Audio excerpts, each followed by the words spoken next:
I think people a little older than me already had real jobs and felt like I'm not going to go do this weird internet thing.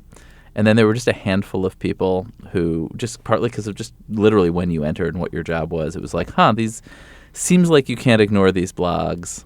I'm working for a weekly newspaper, the New York Observer. It seems like I probably ought to figure out how to have one of these because obviously they're a thing.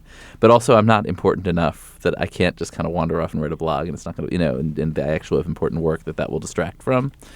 And so I started doing this blog, and it was just immediately you could feel this kind of connection to an audience that was totally different. And the feedback loop, and I'm really like a scoop-driven beat reporter. Right. And the feedback loop with sources was just unbelievable. And I was breaking so much news, and they were people, you could feel that people wanted the next. And this was in New York in 2004, 2005, writing about the mayoral race.